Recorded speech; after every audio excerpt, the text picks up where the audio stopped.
Tragedi Kanjuruhan yang menewaskan 125 orang berdampak pula kepada skuad PSM Makassar, seperti yang diungkapkan Bernardo Tavares selaku pelatih kepala. Menurut Bernardo Tavares, seluruh pemain PSM Makassar mengalami guncangan serangan psikologi lantaran tragedi Kanjuruhan yang merupakan tragedi luar biasa dalam sepak bola tanah air.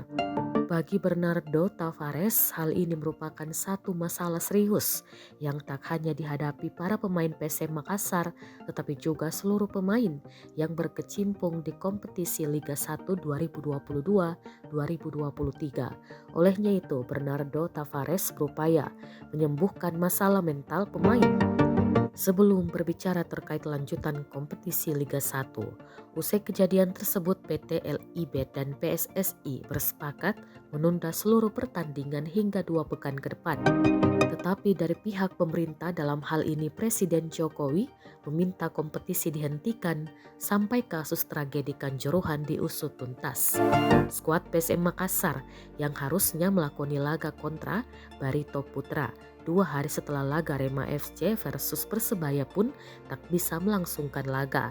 Alhasil, skuad PSM Makassar kembali ke Makassar dan menjalani latihan rutin.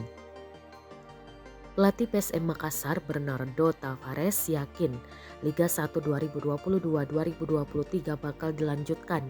Dia percaya Liga 1 akan dilanjutkan ketika memasuki pekan ke-13. PSM bakal melawan Bayangkara FC. PSM bakal melawan Bayangkara FC di Stadion Wibawa Mukti Bekasi pada Jumat 21 Oktober 2022. Sampai sekarang PSSI memang belum memutuskan kompetisi Liga 1 bergulir. Saat ini PSM Makassar di urutan ketiga, klasemen Liga 1 hingga pekan 10. Laskar Pinisi satu-satunya tim belum tersentuh kekalahan di Liga 1 musim ini. Cuko Eja masuk kandidat tim juara musim ini.